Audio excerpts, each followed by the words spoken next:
ಬಾಂಗ್ಲಾದೇಶದಲ್ಲಿ ಹಿಂದೂ ದೇವಾಲಯ ಹಾಗೂ ಹಿಂದೂಗಳ ಮನೆ ಧ್ವಂಸವನ್ನು ಖಂಡಿಸಿ ವಿಶ್ವ ಹಿಂದೂ ಪರಿಷತ್ ಬಜರಂಗ ದಳ ಮಂಗಳೂರು ನಗರದ ಕದ್ರಿ ಮಲ್ಲಿಕಟ್ಟೆ ವೃತ್ತದ ಬಳಿ ಪ್ರತಿಭಟನೆ ನಡೆಸಿತು. ಈ ವೇಳೆ ಮಾತನಾಡಿದ ವಿಶ್ವ ಹಿಂದೂ ಪರಿಷತ್ ಮುಖಂಡ ಶಿವಾನಂದ ಮೆಂಡನ್, ಇವತ್ತು ಬಾಂಗ್ಲಾದೇಶದಲ್ಲಿ ಹಿಂದೂಗಳ ಮೇಲೆ ನಿರಂತರವಾಗಿ ದೌರ್ಜನ್ಯ, ಅತ್ಯಾಚಾರ, ಕೊಲೆ ಯತ್ನ ನಡೀತಾ ಇದೆ.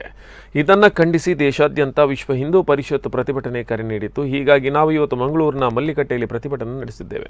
ಕೂಡಲೇ ರಾಜ್ಯ ಸರ್ಕಾರ ಮಧ್ಯಪ್ರವೇಶ ಮಾಡಿ ಬಾಂಗ್ಲಾದೇಶದಲ್ಲಿರುವ ಹಿಂದೂಗಳ ರಕ್ಷಣೆಗೆ ಪ್ರಯತ್ನ ಮಾಡಬೇಕು, ಅವರಿಗೆ ನ್ಯಾಯ ಒದಗಿಸಲು ಸಹಾಯ ಮಾಡಬೇಕು ಎಂದು ಆಗ್ರಹಿಸಿದರು.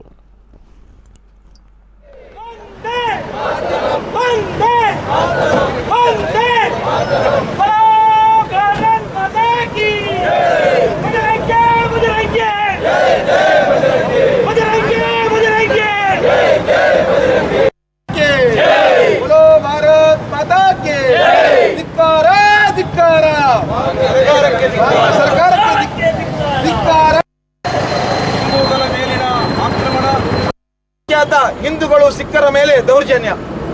ಯಾಕಂದ್ರೆ ಎಲ್ಲರೂ ಒಟ್ಟಿಗೆ ಸೇರಿ ಏನು ಹಬ್ಬವನ್ನು ಆಚರಣೆ ಮಾಡ್ತಾ ಇದ್ರು. ಆ ಸಮಯದಲ್ಲಿ